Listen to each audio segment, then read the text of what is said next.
Hello everyone. It is April 9, 2022, 3:30 a.m. Beautiful time to be making this monologue. Okay, I want to keep it short and sweet. I have a tendency to ramble. So we're going to try to cram together here three different topics, completely unrelated, and we're going to see if we can do it in 7 minutes. How about that? Okay, number one, don't say gay, quote unquote. This is what they call this law. So Florida has a law that says that in the public schools, teachers cannot teach anything gender slash sexual oriented. I don't know the exact details of the law, but something to that extent. I don't know the wording, whatever. But the bottom line is that the teachers cannot teach children, hey, you can be male, female, you can be gender neutral, you can be they, you can be he, she, z, all of this woke slash transgender norms that we have nowadays, that everyone can pick their own pronouns, etc. So this cannot be taught in up to third grade. So there's been a huge backlash against the Florida law in the mainstream slash liberal media, and especially Disney Corporation. Its employees were very angry at the company because it is headquartered, or at least it has a major presence in Florida, and so presumably, allegedly, it has some pull with the Florida politicians. And after the law was passed, they cried foul. Hey, why didn't Disney do something about this? So Disney, after the fact, said, "Hey, we did behind the scene." Behind the scenes, we were trying to pull some strings to prevent this law from getting passed, which turned out to be a lie. But anyway, so what do I say about this? So my response is as follows. Obviously, it's a mischaracterization. Don't say gay. Of course, you know, um, nobody is preventing anyone from saying gay. We're just preventing teachers from teaching very sensitive information slash subject. And everyone understands that everyone, and this is including, I don't care how radically liberal slash woke you are, everyone understands that you're not going to show or teach a child, depending on their age, of course, you're not gonna you're not gonna give them certain information, okay? Because let's say gory information, you're not gonna show them a murder, for example, right? So the notion that that this is somehow a an explicitly anti-gay or anti-transgender legislation is just completely nonsense, because like I said, there's so much information that is not being taught at public school in general, and also not being taught a child specifically by a parent or anyone else. Nobody wants a stranger walking up to the child and teaching them about sex, for example, right? So why would you want your public school teacher to do that to your second grader? Um, and so, like I said, teachers are only supposed to teach the curriculum. And so the Florida law really doesn't change anything. So the entire thing is a mischaracterization. All it's doing is reverting to how things have been years ago, which is to say that they didn't teach any sexual matters at all, really, until puberty. Okay, so we're gonna get that out of the way. Now, just one more mention. I'm not gonna make it in 7 minutes. Okay, about Disney. Let me just briefly say that Disney made a big mistake here. It caved into its woke employees. There is no constituency in Florida, for example, who wants Disney to do this, and there isn't really a true constituency nationwide who wants Disney to do this. It's the echo chamber within which the Disney people who run the company, within which they live. So yeah, if you're an executive there and your employees are constantly hammering away about this, then you're gonna feel pressure to do something, but you don't have to do anything. You just have to ride out the storm. See, the funny thing about these wokesters is that they every few days there's some other thing to be outraged about. This is the Twitter culture. Each controversy only lasts about a day and a half, if so. And so all you got to do is just ride out the storm. Just hunker down, don't say nothing, don't do anything. And now, instead, it tried to please the wokesters, and at the same time, they're alienating conservatives. They're alienating, obviously, the state of Florida, the legislature, and everything, but also conservatives in general. See, now Disney has just a bad vibe in my mind. you know, after this and other incidents as well. But especially this, now I'm associating Disney with something unpleasant. And I might not go to Disney, for example. They don't realize this, but that's the reality. You know, the conservatives are out there. They're not in Washington, but they're out there. They're not people working for Disney, right? But at the end of the day, Disney and its employees are making money by customers going to their theme parks. And if the customers are turned off by their positions, by their political activism, then the company loses. So this is a mistake, in my opinion. Okay, number two, Will Smith slash Chris Rock. Will Smith slapped Chris Rock. So, so obviously the same thing here. You know, the wokesters, the Twitterati, all the people on social media, they went bananas over this. How is it possible that the Academy didn't do anything? Will Smith wasn't punished. Are we setting this? Are we setting this as an example to our kids, etc., etc.? It's interesting that the left would say this because they're doing a lot of things that are not really example worthy that they are displaying and even teaching their children. So just to note that. But on the substance of it, I am not disturbed by this. To me, it's inappropriate, obviously, what he did. You shouldn't be raising a hand on someone, but it's not a big deal at all. Why? For several reasons. Number one, in the past, many years ago, if you watched movies from the past, from the 50s, 60s, 70s, even into the 80s, even, um, slapping someone for insulting them is completely normal. Especially, and I can't even count the number of times I've seen this in a movie, when a man says something insensitive to a woman, and the woman would slap him on his face, and the man would go, oh. So like they realize, oh, I said something bad, which I shouldn't have said. Okay, I'm sorry. The man says I'm sorry, not the woman. The man does. So this is a way of the woman saying to the man, without saying so, that hey, you insulted me. So it's a way of talking, it's a way of communicating. Slapping someone is, yes, it's a way of communicating. Now, again, in our modern culture, this is not acceptable. And why and how this came about is a separate topic, which I may or may not get into. We don't have enough time. It's been 7.5 minutes already. But suffice it to say that in the past and in other cultures, even to this day, it's completely normal that if A insults B, then B, instead of B insulting A back, B would use some physical force. And so evidently, and I'm not part of this culture. I never was, and I live in the modern world. And for me, my,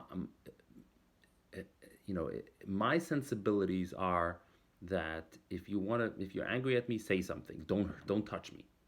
Okay, so I'm going to admit that.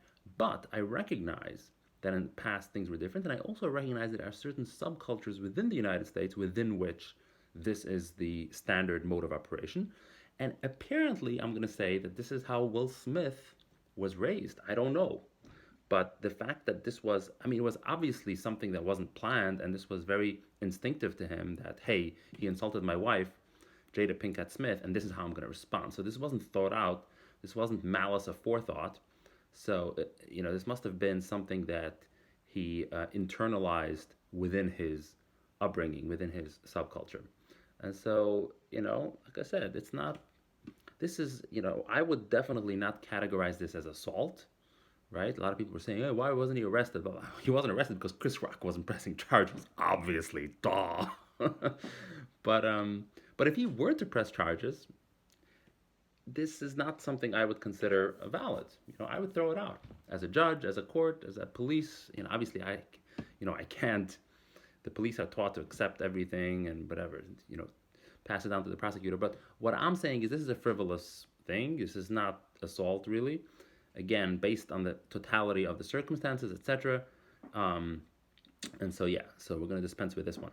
No, number three. We're going to talk about the Ukraine war. So I am very disturbed by this. I'm not disturbed by what Ukraine is doing. I wouldn't have to make a monologue over this if that were the case. I'm disturbed by how the United States is getting involved in this.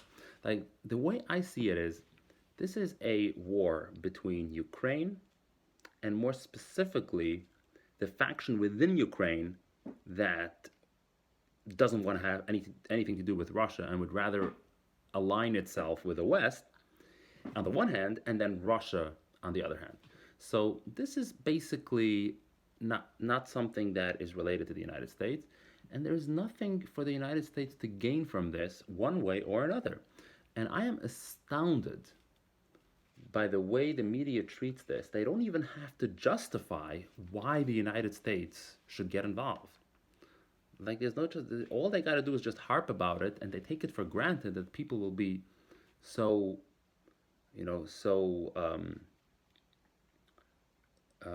so stoked about this, and without even questioning why they should be. So, like I said, the reason why this is working is because there's a culture in the United States from decades ago, the Cold War culture, in which we see Russia as the foe, the enemy. They are the communists, and we are the capitalists. So this goes back many years ago. Goes back to before World War II, even. Basically, ever since the Russian Revolution, really, there was a period in the United States where there was like where the communists were pretty strong, but there was also a very harsh reaction against them as well, and that continued into after World War II, the McCarthy era. So anyway, so we see Russia, by we meaning as a culture, as a collective, historically, we see Russia as the enemy, but Russia is no longer the enemy. We won that war. Remember that. We won the Cold War without firing a missile. We won the war. How did we win? Well, capitalism survived and thrived, and communism petered out, no longer exists really. Of course, capitalism also adapted. We have socialist aspects to our communism, to our modern capitalism, but communism failed. What's the word I'm looking for? Failed abysmally. That's the word I'm looking for. It failed very bad. It was resoundingly defeated. And so the war is over. Russia at this point, and by this point I mean as of the last 2 decades plus, Russia is just another Slavic country. There's no difference between Russia and Poland and whatever else. It's really no different than any other country. But if you want to compare it to any other country, then you would say, okay, Slavic countries, whatever. Do we have a dog in the race if it was Poland against Ukraine, for example? Should we side with one against the other? No. So who cares? I mean, the Ukrainian culture is quite similar to Russian. We know that, right? And we also, how do we know that? I mean, one, they're similar stock. They're both Slavic stock, and they're neighbors. But we also know that there's a large contingency / constituency within Ukraine that wants Russia to take over. You're not going to hear this in the Western media, but it's true. Okay, it's not the majority, it appears. Zelensky has the upper hand, and most of Ukraine. But remember, Ukraine is not necessarily a monolithic country. There's, of course, regions. Just like in the United States, there are regional differences. There's the South, there's the North, there's California, there's Texas, there's all kinds of things. And with Ukraine, same thing. The East tends to align with Russia, and the West tends to align with the West. It wants to be NATO allied. And so we have no business getting involved there. And NATO is really an obsolete organization. Trump was so right on that. The United States should completely get out of the business of being involved in that. I mean, if there's anything that Germany and France and the United Kingdom, if they have anything against Russia, that's for them, because they're Russia's neighbors. And if they have something going on, let them do it. As for us, they're so far away from us. Russia is not picking a fight against us. Why would we pick a fight against them? So this is terrible, this whole Ukraine. The way the media treats it, the way we put sanctions on them, like this is all nonsense. And we're hurting ourselves here, because the sanctions have raised the gas prices, and they have hurt us in so many other ways, including just the mere fact that we're just making an enemy, a very powerful country. Russia's is still a pretty powerful country. They're not as big as they used to be, but they're still pretty powerful, and there's no reason for us to do that. Um, so yeah, so I'm definitely. Oh, there's one last thing. So people are going to say, to those critics who would respond to what I just said by saying, "Hey, but what about the murdering of innocent civilians?" Listen, listen, my friend. There are innocent people and who are hurt all over the world every minute of the day, every day of the week. There's so much going on there. What the media is presenting to you is such a selective bias. Is so inflicted by selective bias. It's so incredibly um, tendentious. Like this is not real. Where they're feeding you information to make you hate Russia. That's all they're doing. I mean, what China is doing against the Uyghurs, you don't hear that in the mainstream media. You'll see it buried in a newspaper article here and there, but you don't.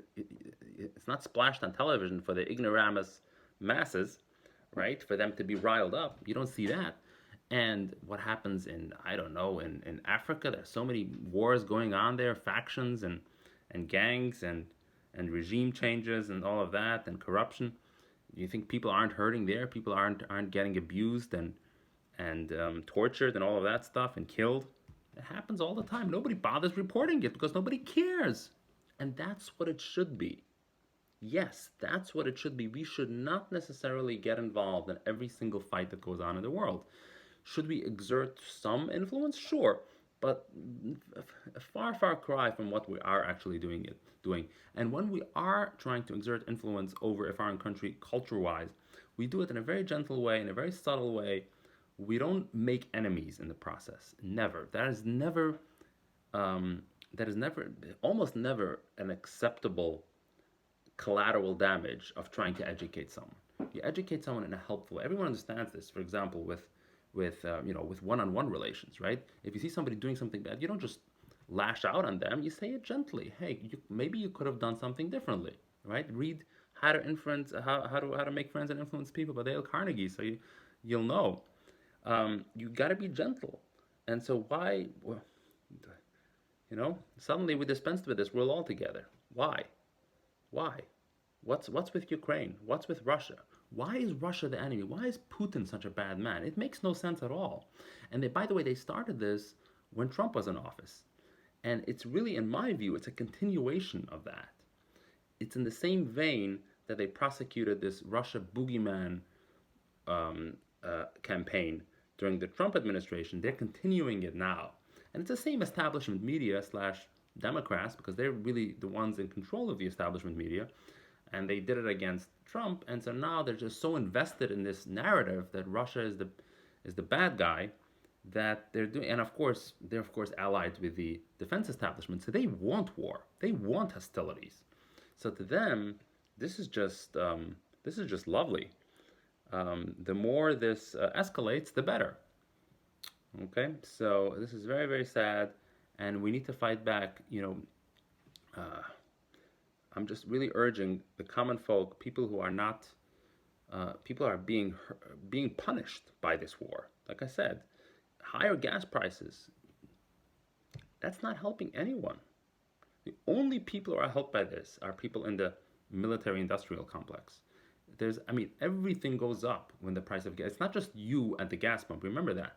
Almost every single thing you buy, every good and indirectly services that you buy has to be transported in some way, and so it uses fuel. So if the cost of fuel goes up, the cost of everything goes up, and inflation is not good either. Don't think that, oh, my wages are going to go up too. No, we don't want that. Inflation is bad. It's bad. It's very, it's unstable and it's not good. Okay, so thank you for watching, everyone, and have a great weekend.